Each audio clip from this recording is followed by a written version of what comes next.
Hi guys, welcome back to my channel. Thank you so much for tuning in. I am Anna, aka Her Majesty, and if you don't know me, you know me by now because I just introduced myself. So guys, welcome to this channel and thank you so much for tuning in for this video. If you are a returning subscriber, thank you so much for returning. And if you are new or you're just passing by, please sit back and listen to what I have to say. You might subscribe as well. So guys, I haven't had a chance to sit down and talk to you guys in such a long time. I've just decided that since it's been quite a while since you sit down and had a talk with these people, how about you come on here and do something, just something. Now guys, as you can tell by the title of the video, I am actually going to talk about how to retain length, how to keep your 4C hair type of situation. I don't know what I'm going to title it yet, so you can just tell by the title down below once I'm done filming this. I have been on a hair journey since mid-2019 and now we are mid-2021. That makes it 2 years. Now guys, over the 2 years I have noticed what my hair likes, loves, and what my hair keeps repelling. So from my experience of the 2 years, I think I'm not fully qualified, but I know I'm standing in the capacity to advise those who want to embark on this journey. And guys, I have written down a few things that I have incorporated on my journey, and I'm crediting this to some of the hair gurus, some of these ideas myself, because sometimes you need to dig deep into your own journey and find what you won't find out there for yourself, And just a quick one. You guys see, that's how much length I have managed to retain over the past 2 years. Now during the first year, if you watched my first video, my hair was probably until here, it came down to here, slightly above the brow. In the second year, it has grown so much from there. Sorry if I'm squinting, I'm just basically trying to see what's going on the screen. Yeah, there, and it has grown down here.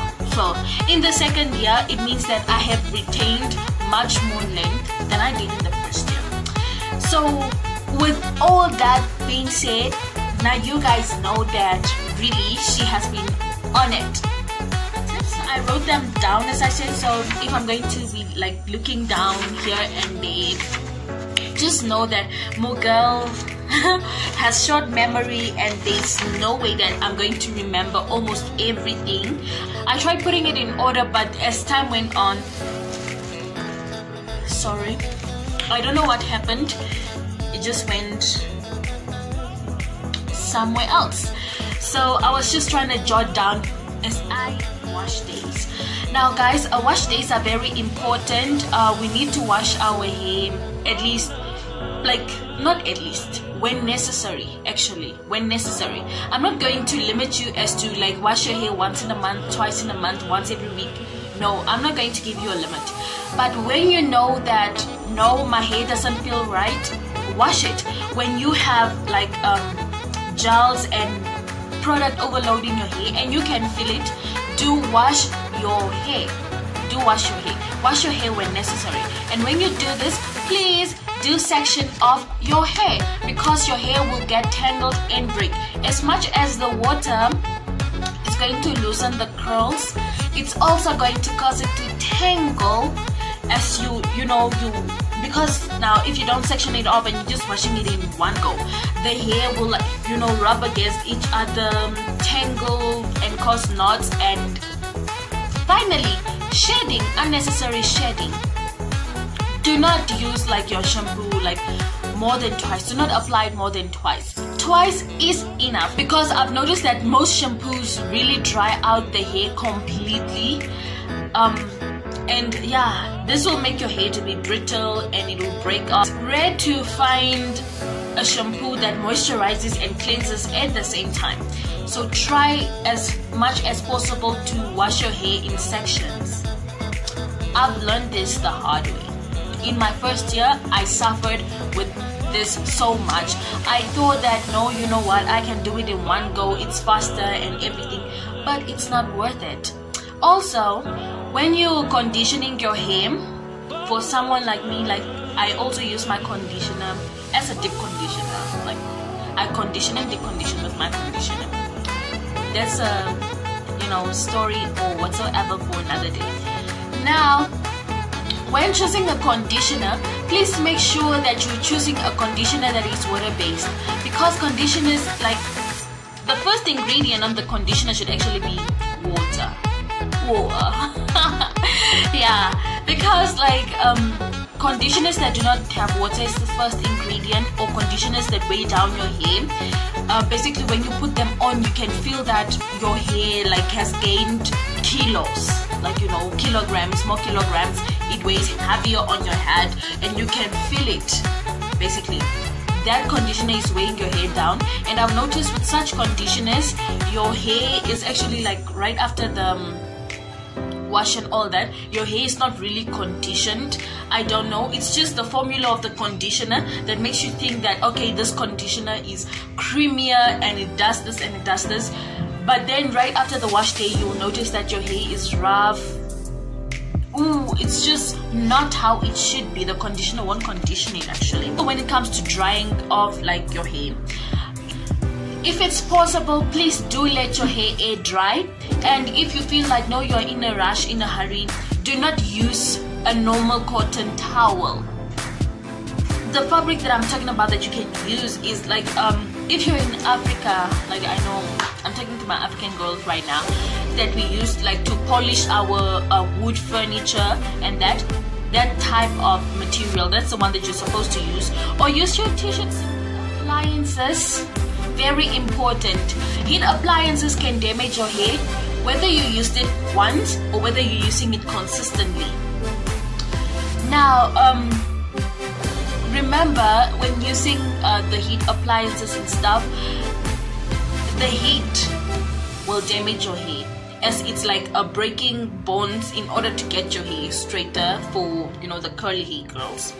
Me now, that's what I'm talking about. I don't want to talk about that. Okay, so just remember to use a serum to protect your hair, and also opt for other methods before straightening your hair with heat appliances or drying your hair with heat appliances.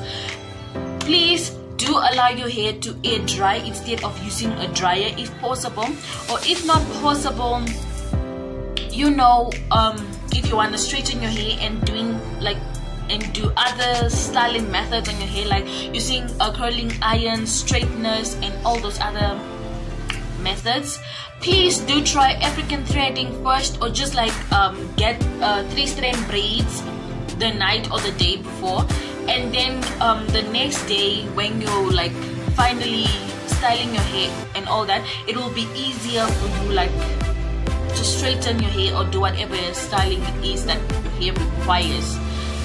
Because like minimal heat, great. Minimal heat is great. Protective styling.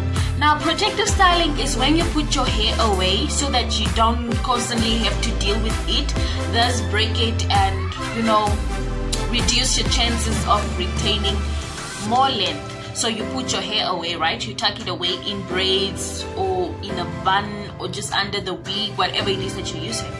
Now, first things first, about one thing that I've learned about protective styling.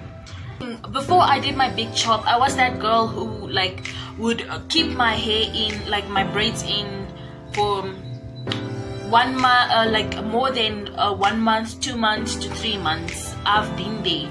Max that I've kept my braids in was 4 months. And usually what happens is that we all notice your hair gets matted. It gets matted something. Yeah, it gets matted here at the bottom of the braids, and just has that buildup of fabric, products, all those rough things. And when you detangle and all that, your hair breaks in the process. Thus you notice sometimes after, not even after, whenever, like you just notice that no, you have shorter hair somewhere in the middle, hair that's basically not the same length as the rest of the head. So that is attributed by keeping in your styling for too long and the detangling process that happens thereafter. Also, protective styling doesn't need to be tight.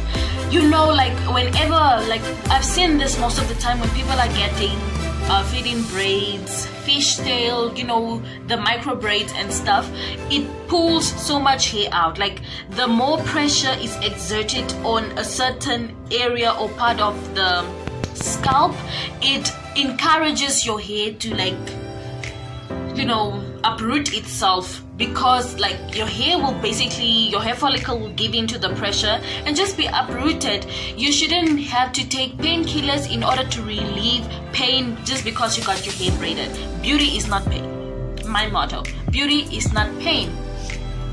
You don't need all those things. Just make sure that your braids are comfortable, you're able to sleep right after you got your hair braided. Key. Just make sure. And if it's painful, take it down, sis. It's not good. This will also like encourage and, you know, make alopecia happen on your scalp. You don't want that. And I'm not like, you know, shaming or whatsoever the alopecia people. No, I'm not.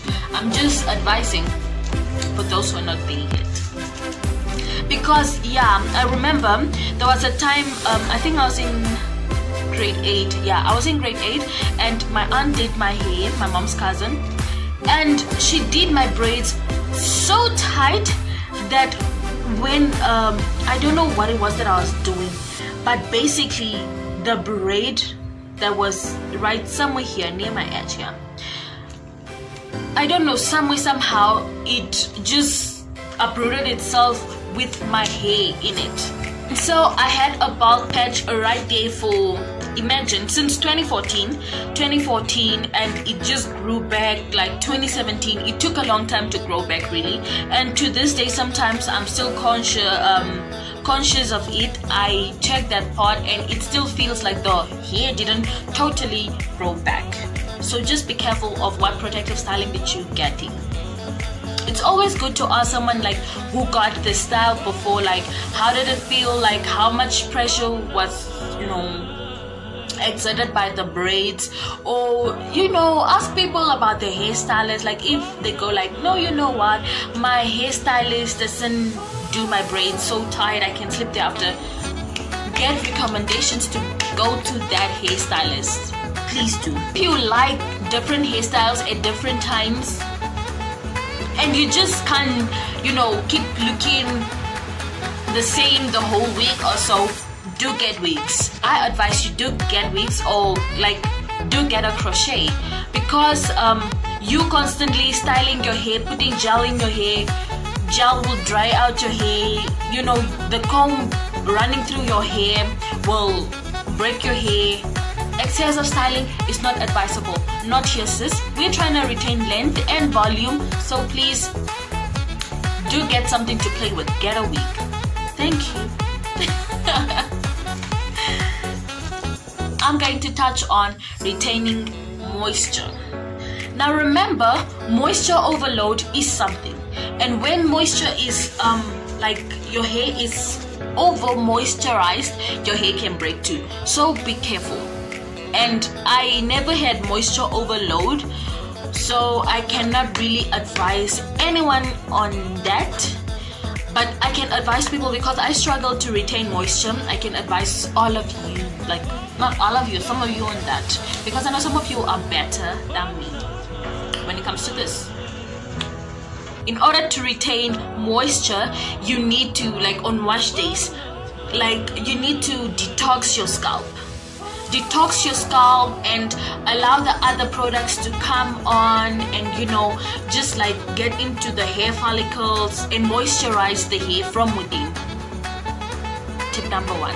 Now tip number 2, whenever you're styling your hair or whatever it is that you do, use water, spritz water. Our hair loves water. That's one thing that I've noticed, and since then I don't like touch my hair without spritzing water in it when styling it, or just like when applying my oils or stuff. Now there's a certain product that I use, MPL. I don't know whether it's an oil, but it says oil, but it doesn't really feel like an oil. So yeah, I'll show you guys when I'm this product, when I'm giving you guys a product update, or like what products I used over the past 2 years. I'll show you guys that, and then you guys can decide. Now when I'm using this oil, like before using it on my scalp and stuff, I'd like spritz water on it, my scalp now, spritz water on my scalp, and then I'd apply a tad bit of it and, you know, distribute it. This also helps with distribution, which means that your hair will be equally moisturized. Another one also, in order to retain length, moisture, to retain moisture, you need to get yourself a bonnet.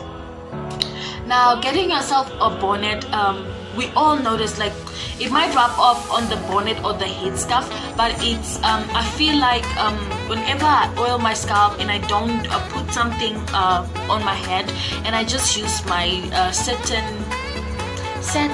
or silk pillowcase, I don't know, it's the same thing, it's the same material, because the hair gurus say, I don't even know what they say, but that material, I got the instructions and that's what I'm doing. When I'm just using a pillowcase, I see the oil on, you know, my pillowcase, and I don't know whether it's just because I'm seeing that there's so much oil on it that I think that my scalp, my hair rubbed the oil off on the pillowcase, but it also feels much dry the next day when I don't wear, you know, a bonnet. So just get a bonnet and do that. And also to moisturize your hair, you need to do it also from like inside out. So drink a lot of water, like at least finish 2 liters of water a day. Like it's good for skin, weight loss, and the hair as well. You're killing like how many birds? 2 birds with 1 stone. Very important. Please, please, please, please, I advise, be selective of the hair tools that you use. Use wide tooth combs because they are better at detangling, and they are also better at helping you retain your length by not, you know, like just ripping all the hair and pulling it and breaking some along the way. I noticed that whenever I'm using a smaller comb to detangle, because sometimes I refuse to use my hands and sometimes time just doesn't allow it, so I use combs to do that. And whenever I used a small tooth comb with like little spacings between them, I noticed that I have a lot of shedding than when using a wide tooth comb. Wide tooth combs are the bomb. Be selective, and the best tool to use is your hands. Make sure that your nails are properly trimmed when, you know, the finger detangling, because your hair can also get caught up in there. Make sure that your hair tools do not have rough edges or like cuttings or just, you know, those teeny tiny bits on the ends or the points, the bristles, so that it doesn't get caught up in your hair and, you know, rip your hair out. Key. That saved my life, and nobody told me this. I learned about this myself. I noticed it myself. Also, make sure that the combs or the tools that you're using have, you know, an equal edge. If a tooth is missing or the bristles are bitten by kids around your house, or even yourself, you know, bite your combs, which is gross. Yeah, if that's the case, throw that whole comb away and get a new one. Most important one now, hair ties. Now you all can see the 2 hair ties, right? This one is thicker and it doesn't have a rubber band inside it. It has a small, yeah, the rubber that's inside here is quite small. it's tiny and you'll only see it when the ribbon itself is old, really. And this one is smaller in diaphragm than this one. This one, like when you stretch it, is like, you can see it's big itself in, rolling in the free edges that are most likely to get caught up in your hair. Yeah, thank you. Now these are the only elastics in here. I don't even know whether you guys can see it, but yeah, wait, it's hard to get it. Can you see it? Yeah, you can see it, I think. Those are the only elastics in this one. And this one has a smaller diaphragm. It has a rubber band right underneath the black covering, the black shit here. And it has a metal thingy that's holding it together, that's holding the band together. So when you pull, you can see the rough edges right there. You can also see, you know, what's used inside. Now the difference between these two is that this one is better, this one quick. The diaphragm of this one is so small that your hair is most likely to wrap around it, cause a knot and break. And also this metal thingy here can cut your hair. It cuts your hair, causing you to have split ends and stuff. While this one is better because, you know, the rough ends fold like towards the inside. Even when you stretch, the bend goes into the inside, and it has a larger diameter.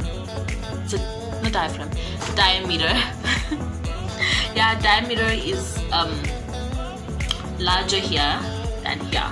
Now this, you know, is a big ribbon than this one. So many girls I know, I was guilty of that as well. That's why I even have it. Actually, I use this when I have braids in, like box braids and stuff, but this one I use it on my real hair.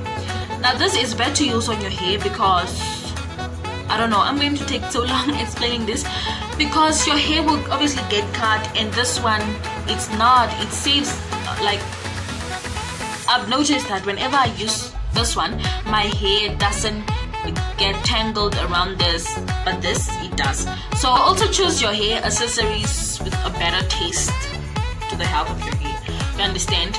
Also, avoid or minimize using the metal accessories, the ones that look like, should I call them earrings or whatsoever?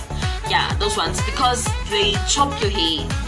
They chop some of your hair, and it's not good. Last but not least, use hair treatments. I have learned this the hard way.